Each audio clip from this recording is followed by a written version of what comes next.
exciting edition of the After Hours. Tonight we look at the sequel to Knives Out, Glass Onion, directed by Rian Johnson.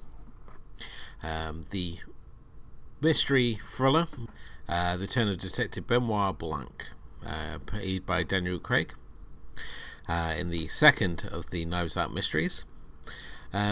This time, Benoit Blanc is invited to a private Greek island hosted by the tech billionaire Miles Bron, who's invited his friends for a getaway and a murder mystery weekend on his private Greek island, only for not everything to be as it seems. So, Kim, we've obviously covered Knives Out on our previous episode, and I think we were both a fan of that one. Yes. And then obviously this one comes out in time for Christmas here, and 23rd of November, so essentially it's in that Christmas viewing block, really, isn't it? So, and yeah, I have to say I'm really interested to see what you make of this one. I mean, obviously with this one, it feels a little more obvious in who it's throwing knives at, should we say? As obviously it's a stab at the tech billionaires like Elon Musk, who in this case of the film's own tech billionaire, surrounds himself with a variety of colourful characters, who we will get into as we get into this, but here he's played by Edward Norton, and he has a variety of friends from various circles of life who are all drawn together on this island, with Benoit Blanc being the odd one out, as he wasn't really supposed to be there, and he has to uncover why he was invited in the first place. So, opening thoughts on this one, Kim. What did you think of Glass Onion? I think you're right that Glass Onion is a little bit more obvious, or at least it feels that way, but at the same time, I think that it was a lot of fun. For me, I mean, I had a lot of fun, and I really liked the fact that I was deducting things as I was going along and having, like, feelings about certain things. And then everything that I felt, like, questionable at the beginning, and, like, you know, that breaking point where Benoit Blanc figures out this whole thing was actually something that came through my own mind. We're going to talk about that later, I'm sure. And it was nice to, like, you know, as he debunks this thing, that every little bit was like, they made me doubt myself, and then they were like, oh yeah, but you were right, you know, type of thing. And I really liked that feeling, I guess. It was, and because of that, it was really fun. Like, all the characters had their own thing, and I really liked, you know, obviously, it's like you said, like, it's taking a stab at, like, tech billionaires, like, you know, Elon Musk. Yeah. But at the same time, you know, there's so much, like, this Benoit Blanc is so different from, say, the Benoit Blanc that was in Knives Out. He has this whole different vibe to him and dynamic in how he acts and the way he talks, and just because, just like, you know, I think a really great point is having this set during the pandemic. So when you have this set during the pandemic, you kind of bring it into reality a little bit more, and at the same time you kind of, like, as you're watching, because I think what the pandemic did was it made you realize the degrees that, like, the type of people that would be there. And right at that beginning scene, I think that's one of the great moments where you kind of place where everybody is in regards to, you know, how much of, I guess, the disruptor term that they say they are, by just, like, the type of mask they're wearing, or, you know, the type of person that they are through what they're wearing that day.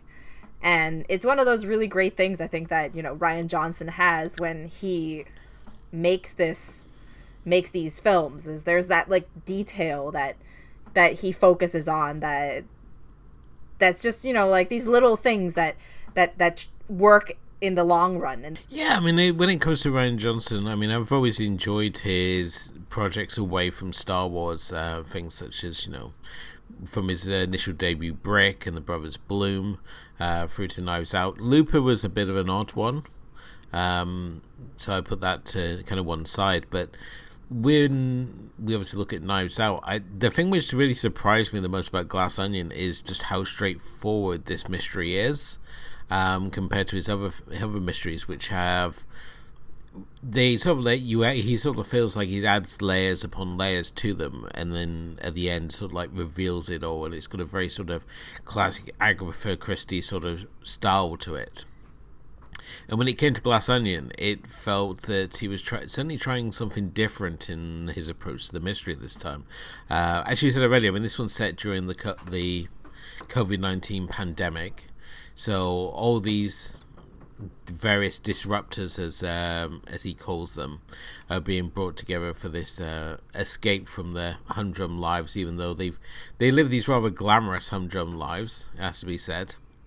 And we have this wonderful opening where they're each given this box that has these numerous puzzles they have to solve to receive their invitation.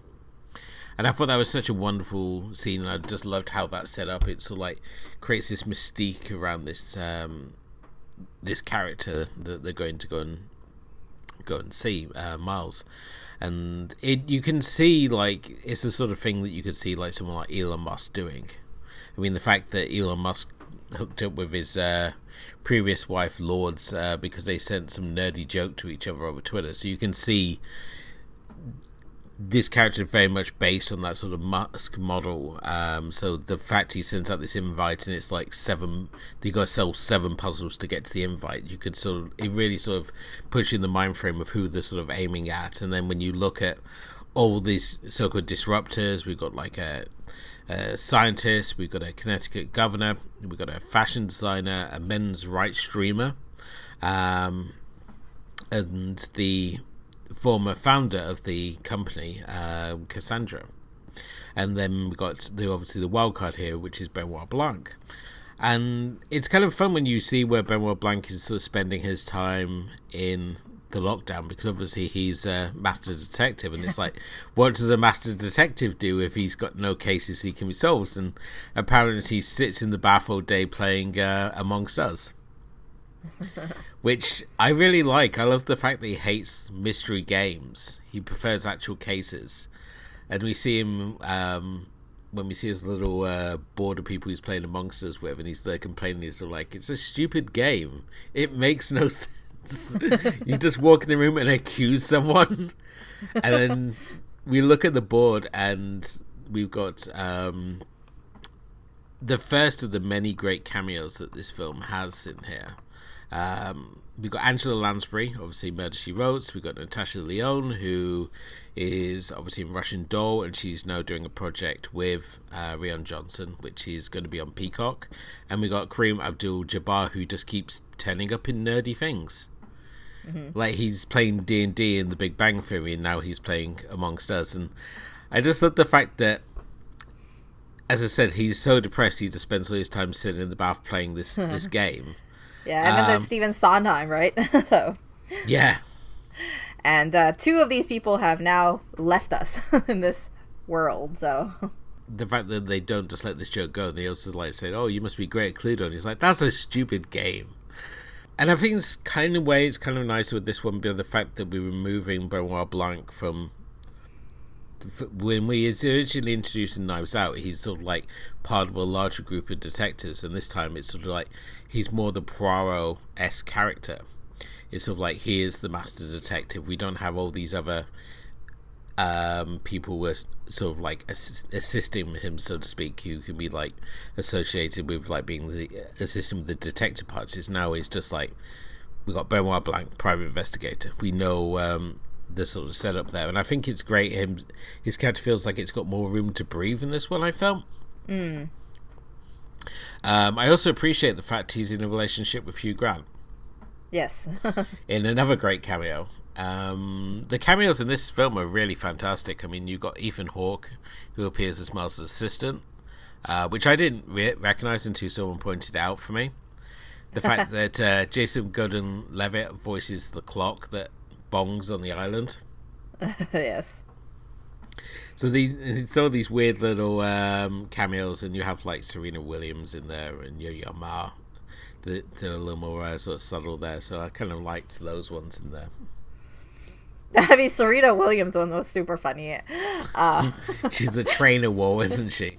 and I think it's just, I think this one it's meant to be different though, because I was watching after I finished the movie. I was watching a few interviews and kind of behind the scenes and sort of thing, where Rian Johnson was talking about basically that every single case he wants to take it like Agatha Christie does with her cases with Hercule Poirot, which is every single one is approached in a different way. There's like a different vibe to it and a different dynamic to it and a different approach to the whole case.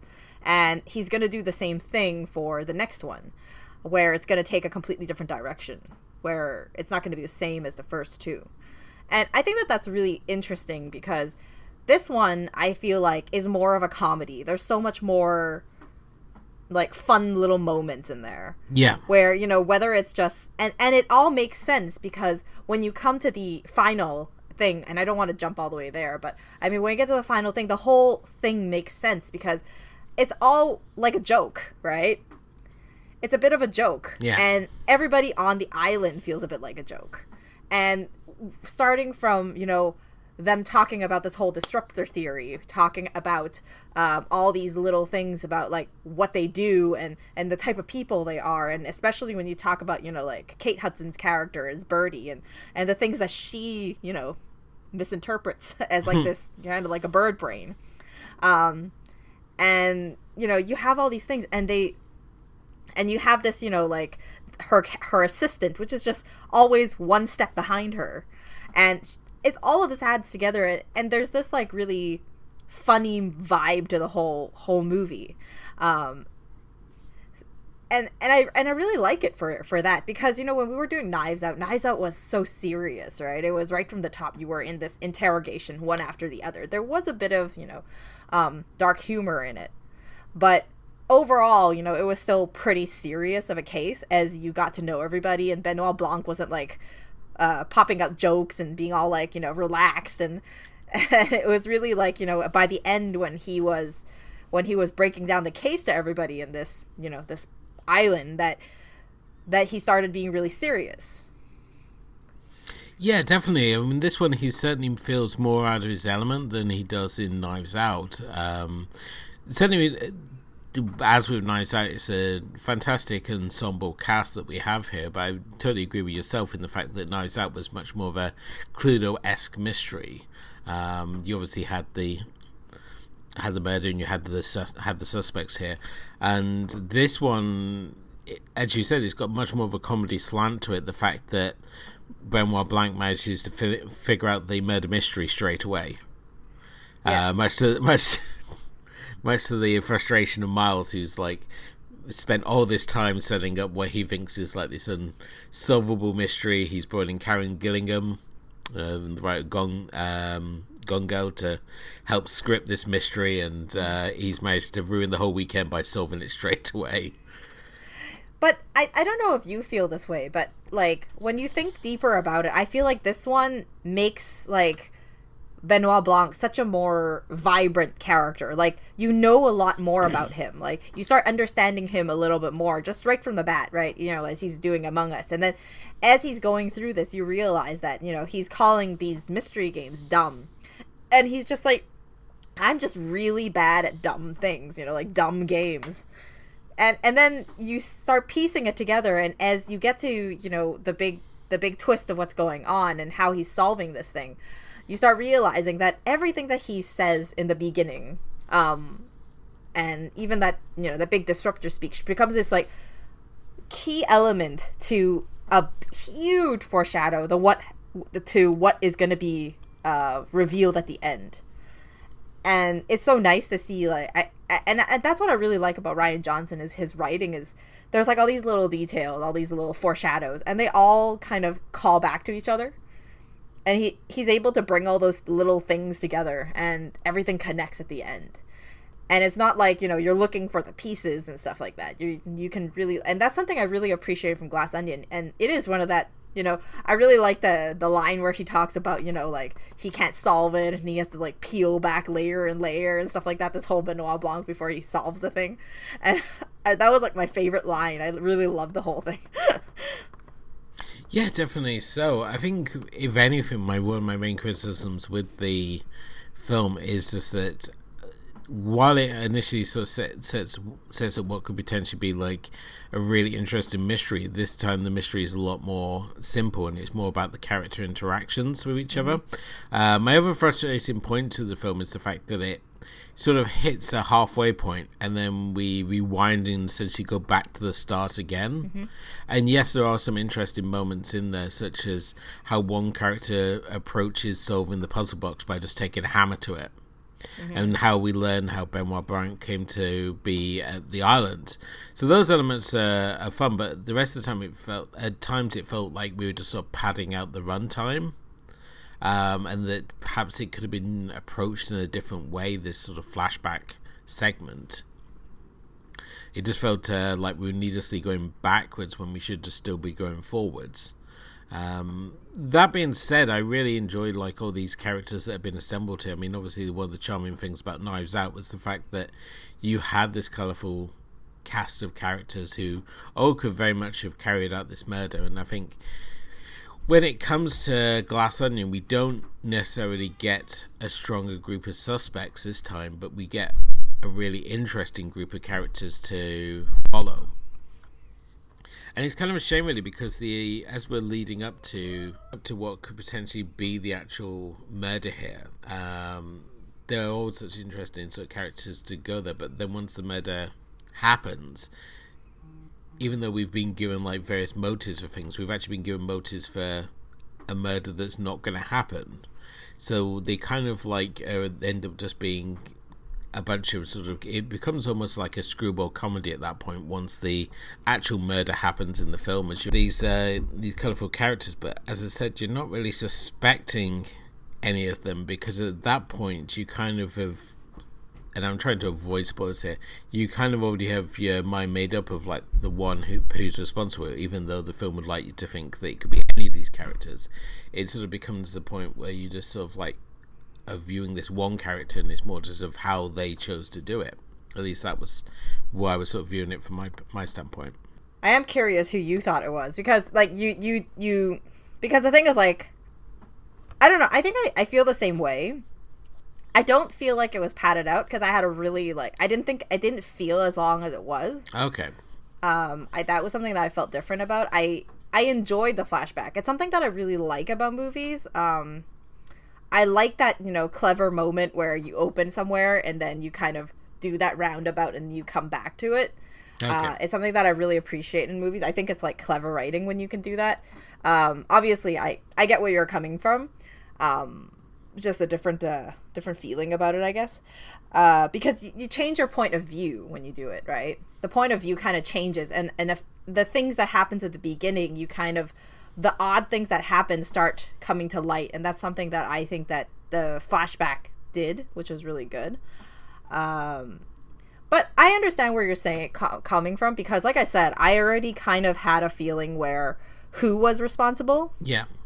Despite the change of the thing, because what it was while it's not a Hercule Poirot mystery, it reminded me a lot of Agatha Christie's And There Were None. And Then There Were None. Yeah. Something like that. I can't remember the name. And as I was thinking about that, because they were going on an island and stuff like that, and it's never referred to as it's like a inspiration or anything for this movie, but because it's one of the few Agatha Christie's that I've read, this one reminded me a lot of that. And then I kind of started feeling like, I had an idea where they were trying to go, right? I think at one point we're going to have to go with the spoilers, though. But we're going to go through, some of the rest of the stuff first.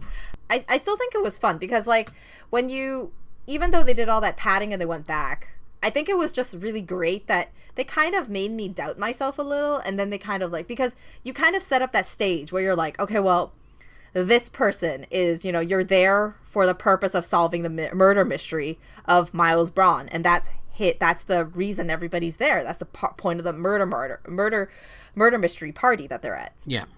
And then, obviously Benoit Blanc, like you says, he solves it right away. And so he ruins the whole weekend, basically. It doesn't happen. So now the question is, well, is Miles still going to die? Or is something else going to happen, right? Yeah. There's only two ways that this is going to go. So now you come to the now it comes to that, okay, well, they wanted to kill Miles, but they killed someone else. And now it comes to, and then now you're thinking, well, okay, well, who wants to kill Miles is still the question. Because that's the misdirection that they're trying to create, right? Like, was it because of him, or was it just because of the person himself that did something and someone's trying to attack them? So like the motive becomes this thing where you keep thinking it's one way, but they're trying to send you on this other way type of thing. And I think it's still pretty clever in that whole sense where you're doing this and you kind of like still have that, the suspect in your mind, but then it's kind of like, well, how are we going to get there? Like, how does it happen that this gets there, right? And the fact that, I think that because we are more like, we write a lot and, we read a lot, and we have that sort of like, that I guess that instinct. Yeah. The mystery here becomes a little bit more obvious because you catch those little things. That was the key to how Benoit Blanc solved the mystery. Okay. That's how I feel. I don't know. I don't know about what you think, but yeah, definitely.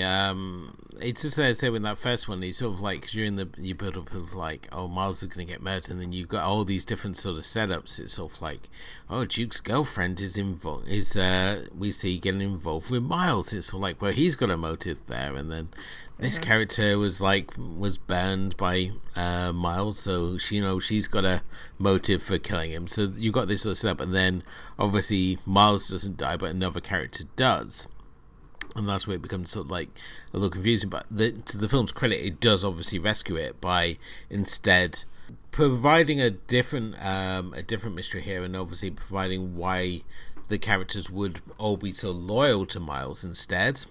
Mm-hmm. Which is provides that great reveal that Benoit Blanc provides at the end, which is obviously, provides us that Poirot moment of reveal that we obviously see in like Murder on the Orient Express, and where it's sort of like everything's just everything's laid out for us, and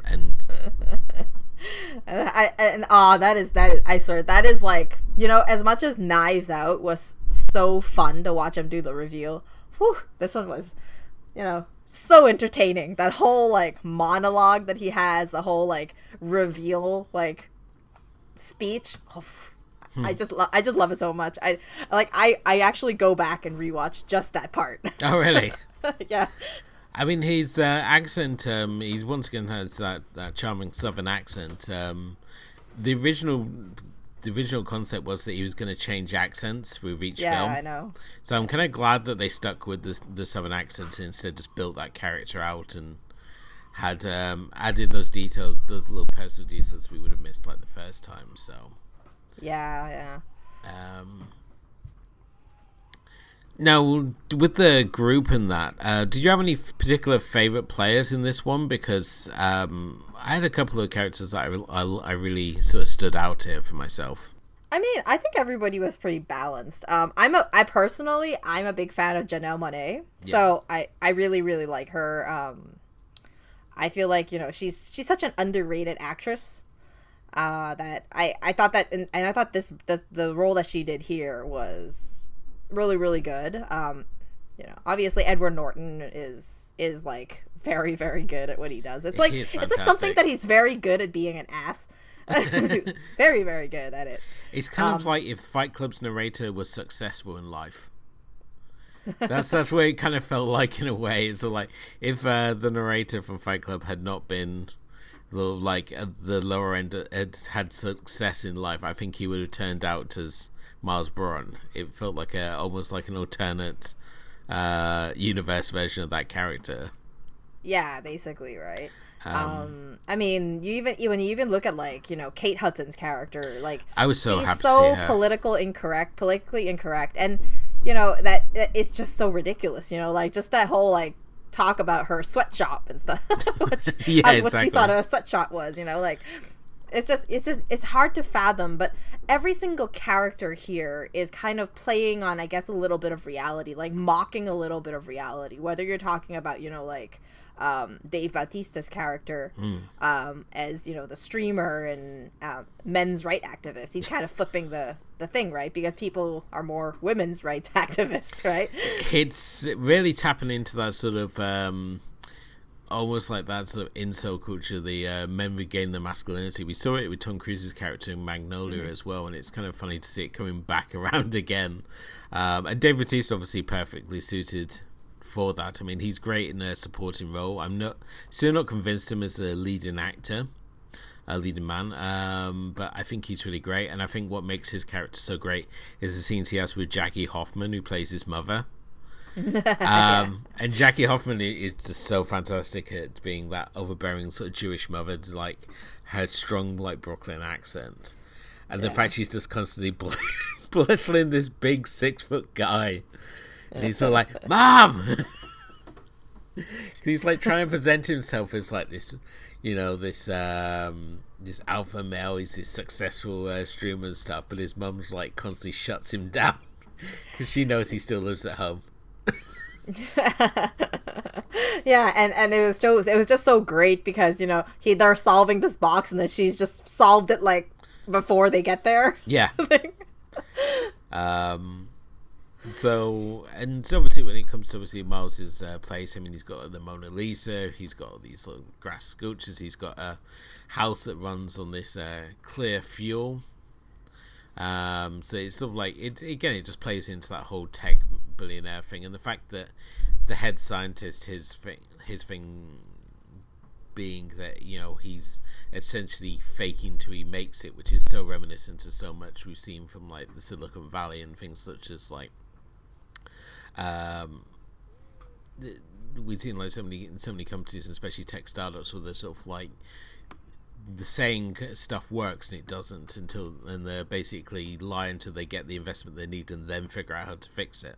I'm trying to think of the prime example, which is obviously the inventor out for Blood in the Valley, about that box that could diagnose your blood, to use a pinprick of blood to diagnose your blood. I can't remember her name because I know there's a series on I think The Imposter on Disney Plus. But yeah, it was just basically the case where it was sort of like, it didn't work in the slightest, but she had like billions of pounds of investment in this product that didn't work, but she was just lying about it till it did. So there's a lot of things which are very sort of reminiscent in this group.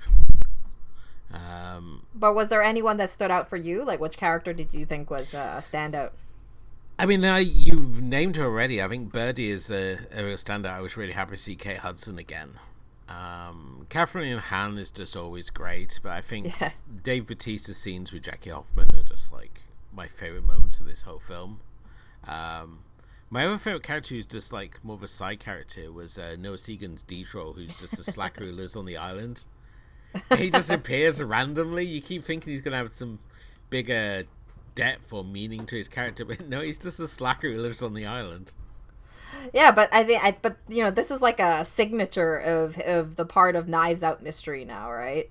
I mean, he appeared in Knives Out before, also as a side character that showed up all the time, and then right now he's on this, and it's interesting that he's using this as like kind of like a signature of a Knives Out mystery. Yeah, true. And I also appreciate the change in location. I mean, obviously, when we look at Knives Out, that's out in the countryside. It's the big manor, and this one we're out in the sort of like more tropical locale. Yeah, the Greek islands. Yeah, exactly. So it's kind of nice to have that change have such a shift in location rather than having something, in a city. Just to go somewhere sunny was kind of nice. So I definitely appreciated definitely appreciated that. So at this point it's really you start wondering, right, like what other character, what other actor, like what other big ensemble they're going to be able to get together for the next one. It's true, you always wonder when you have a big ensemble, it's sort of like, well, who's going to be in the next one, and at the same time you don't want it to be like predictable, like a bunch of actors are just sort of like there to sort of prop up the career, which I think was the case when we looked at Jackie Brown.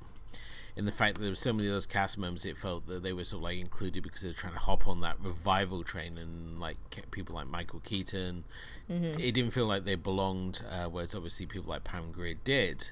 They sort of fitted in with that Tarantino world, but it's like, and when you look at like the making of Jackie Brown, and you see why he included like Michael Keaton, because he's in Out of Sight, and it was a way for him to tie all the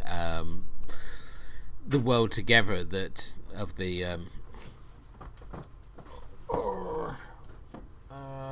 of Elmo Leonard's books. So it made sense in retrospect, but at the time I was sort of like, why is Michael Keaton here? This is such a trying to hop on the revival wagon move. But I think, as I said, Rian Johnson always has such interesting casts in his films. It'd be interesting to see if Joseph Gordon-Levitt gets to do more than be like off-screen voice cameo. I feel like I might be working up to it. It's just going to build up to it, like in the... I feel like, the next one, we're going to see, like, Hugh Grant play a bigger part.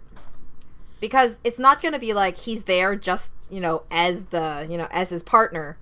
That maybe the next time he's going to have a bigger role, is what I feel. But I don't know. Who knows? So we're obviously on the idea of, like, dream cast, should we say.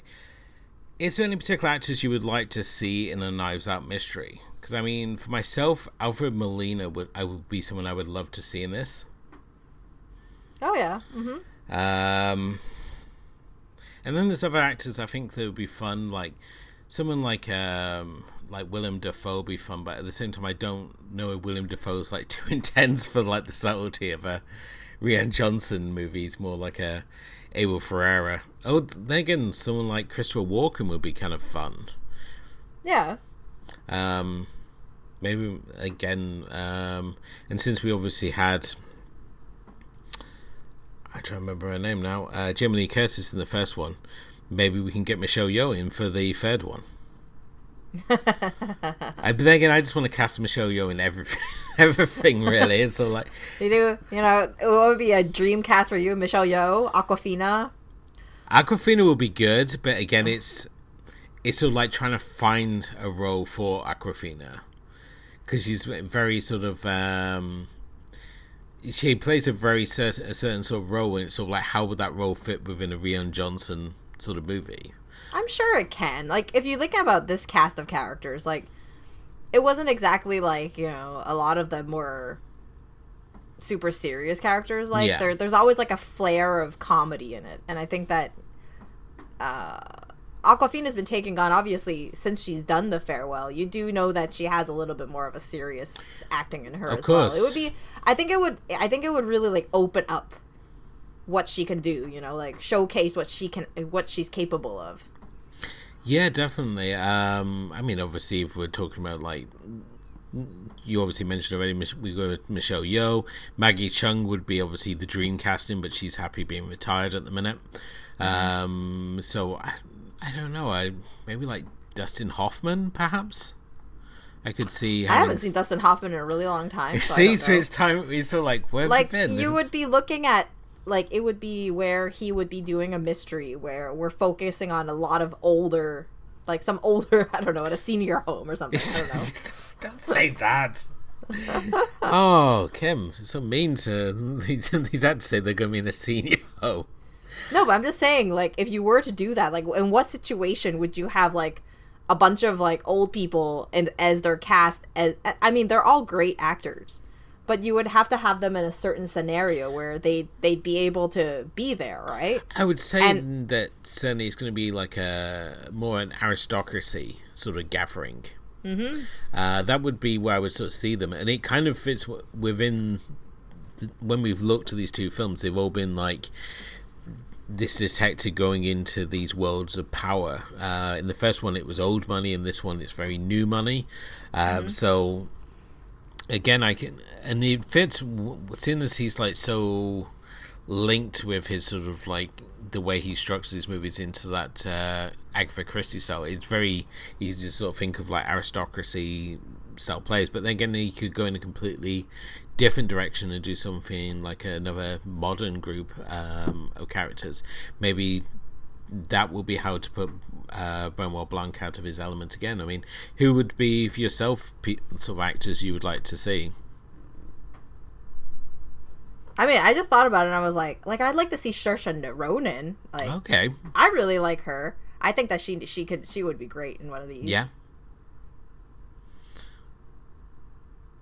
Yeah. Yeah. I don't know. Apparently, my mind's gone blank, so I can't really remember anybody. And then obviously you can go even more obscure. You could have people like Anthony Wong, Takashi Kitano. These sort of like, for some reason, I'm going to all my favorite Asian actors at the moment tonight. I was like, we're doing an international thing, right? We're setting this in Asia. Apparently, we're going international, but they're either from Japan or Hong Kong.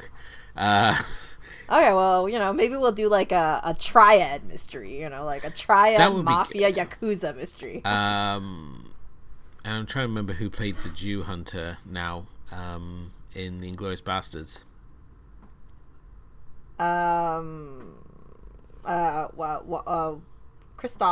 Christoph Waltz. Waltz, I could see also being very good. Oh, that would be really good too, yeah. Especially because he's got such flexibility. I mean, the man's like a human chameleon. He knows like multiple languages, and he's just got such flexibility in his performances. So I can see there's so many like roles you could put Christoph Waltz in. And then there's obviously. But you know what? I don't really want him to cast any old people in his movies. No, because so far all the people that he's worked with ends up dying. Okay. Because I think I think right now he's at the point where he's like casted. I think he's already casted the final roles of like 4 people between Knives Out and Glass Onion or something. Oh wow! Yeah, so you had Christopher Plummer, right? Yes. And then obviously you have this one. You have Stephen Sondheim. You have Angela Lansbury, and there's someone else that I can't remember. Just going for the Kareem Abdul-Jabbar still alive. So. No, I'm not too sure who else is. Who is There's one more person I remember, but I can't remember what it is anymore. Okay. But, another person I think don't get much attention when people have been talking about this film, Jessica Henwick, who plays Birdie's assistant. Yes. I think she was really fantastic in this, and I really like her. I mean, I really like her. I liked her as Colleen Wing when she did Iron Fist. See, I've not seen Iron Fist yet, so. Yeah, and I really liked her in that, and that was when I first knew of her. So I was really happy to see her in this, and I've seen her in something else before. I just can't remember what. She's in The Grey Man. She's also in Matrix. I haven't seen The Grey Man yet. She's in Matrix Resurrections. She's in Underwater. Underwater, yes, that's it. And she's also in Love and Monsters, which is another film that nobody ever talks about. about. Love and Monsters, yeah, that's I have to watch that. I haven't gotten around to it yet. Wow. I keep seeing it pop up, and then it's fallen so far in my list that I don't ever get to. I don't remember it until I like scroll past it. It's the problem with Netflix now. It just like bombards you with stuff, and you just like get overwhelmed and just rewatch The Office instead. I know. That's like, how many times can I watch Enola Holmes? Yeah. Apparently never enough. Or like Love and Leashes or something, you know? Netflix gets really judgy, and it's like, do you still want to watch this? And it's like, how dare you judge me, Netflix?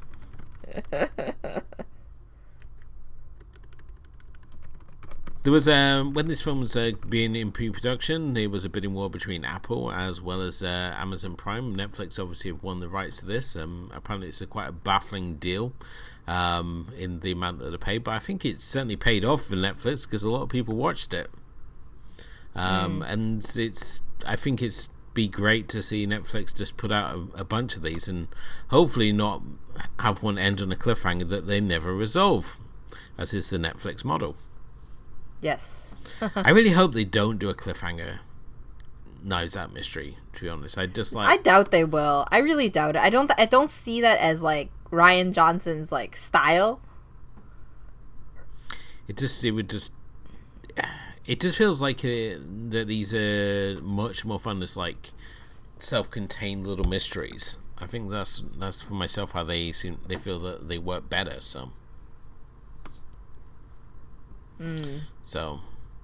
yeah, because it's fun to watch it as like a one shot, right? You don't have to. It's standalone. It's something that I really appreciate, especially because Netflix has this like, especially it's good that this isn't a TV series because like TV series never get because they always come out and then like comes out with a bunch of other things and then some other things get super a lot of like viewership and then that thing that is supposed to be good isn't, and then obviously because the first month people weren't watching it because you drop like 50 other TV shows at the same time, like that's why people aren't watching it.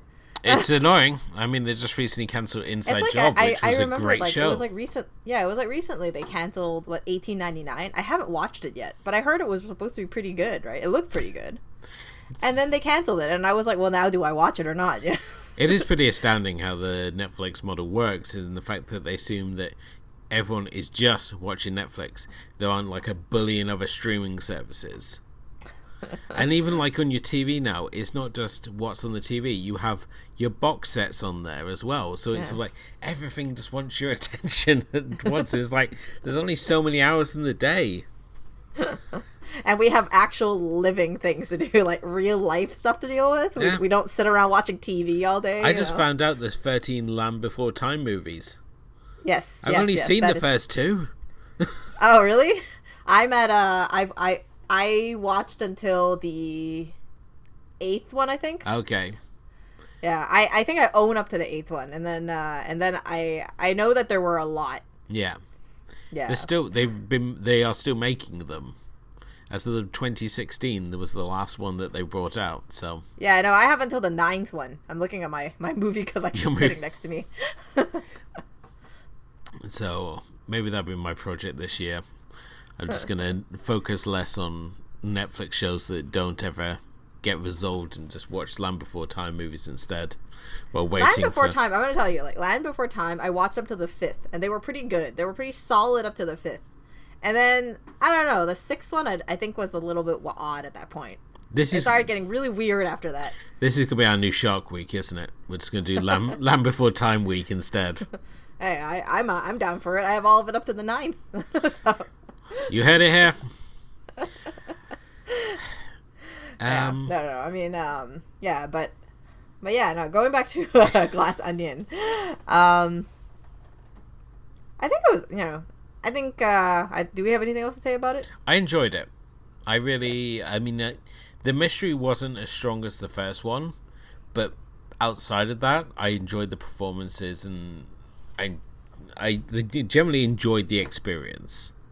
I thought it was I came away from this thinking like, well, this wasn't obviously like one of my top movies of last year. I certainly enjoyed it enough and certainly had me excited enough to look forward to the next installment in this series.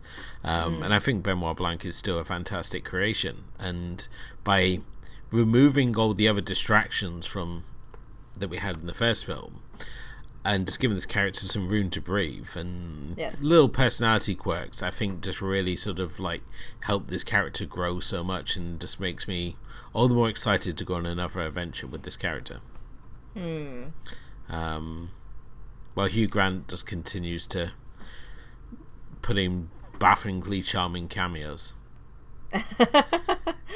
It's so weird to hear you talk about like a British actor like that because you never seem to like this. Well, this is the thing. I think because Hugh Grant's of that 90s era, and he created this perception of what us Brits are like. We're just all like fumbling, stuttering, charming folk. And then obviously he had that sort of rom-com period, and now he just like turns up in interesting places. Like he was in Man from U.N.C.L.E. and now he's in this, and it's such a short, but it's such a short cameo, but it's so memorable at the same time. In his like flower covered like apron. That's what he's doing while Benoit Blanc is sitting with his books and his computer in the bathtub all day. He's in the kitchen baking up a storm during the pandemic. I assume he's making banana bread like everyone else was probably doing during pandemic. And I love his off screen parts as well. When he's like in the bath, he's like, "You're not in the bath again, are you?" And he's like, "No." So yeah. Yeah. No, it's a fun one. It's a really, really fun one. And, like, if you really enjoyed... I obviously watched this after, but I think if you really enjoyed it, go and watch the Ryan Johnson... it's like it's on Vanity Fair, where he does this breakdown of the first scene, like, where they're at the pier. Yes. And it's so... I think I sent it to you. You did. I don't know if you watched it. Yeah. But it's like one of the really great moments is, like, when he catches... one of the I think one of the crew members that stood in for the little, I don't know, golf cart driver thing. Oh, right. And then he's like looking at the camera and he's like, never do this. I thought that was so funny.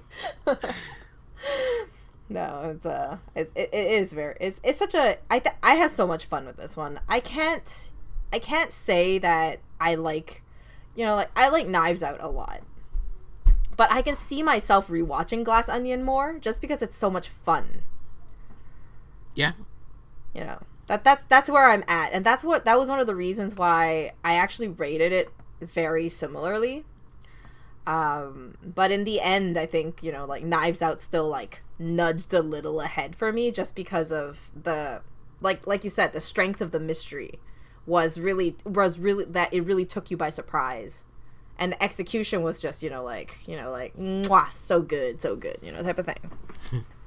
Yeah, there's a lot of subtle little details in there which I think really make it so charming, such as, like, the fact he has his car on the roof, and even though it's set during the pandemic, that they clear off the fact that no one has to wear a mask by giving them this magic antidote, which I thought was really clever. It was sort of like, it's fun the fact that they said it during the pandemic and then they found a way to work around the fact it's set in the pandemic, that fits so perfectly within this world. You're sort of like, oh, I buy that.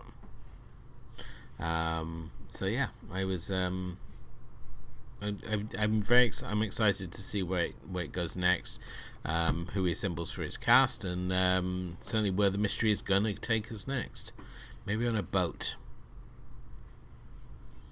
Yeah. Or some form of transport, really, because obviously he's done the tropical mystery. He's done the big old money house. So, No, but then see if he does any of these things, he's gonna need to find a way where it's not so similar to, say, Agatha Christie. If he's on a train, it can't be too similar to Murder on Orient Express. And then if he does it on a boat, it can't be too similar to Murder on the Nile. Yeah. So so it's a tricky thing for him, I think. Maybe a plane. I don't know. Oh, blimp. We've not had a good blimp mystery in a while. Or ever. Have you ever had a blimp mystery? I'm sure there's one there. People used to always take blimps. That'd be kind of cool. So yes, we're excited to see where it goes next. But I think it's a big recommendation from us both. Cool. So that brings us to the end of tonight's episode. Thank you for listening. If you haven't done already, please do hit the like and subscribe button wherever you happen to be listening to us. You can check out our blog, which is moviesandteapodcast.wordpress.com. And if you haven't done already, please leave us a review. Let us know what you think of the show. And until next time, thank you for listening. Thank you to my co-host Kim. And we'll be back very soon with another episode. But until then, good night.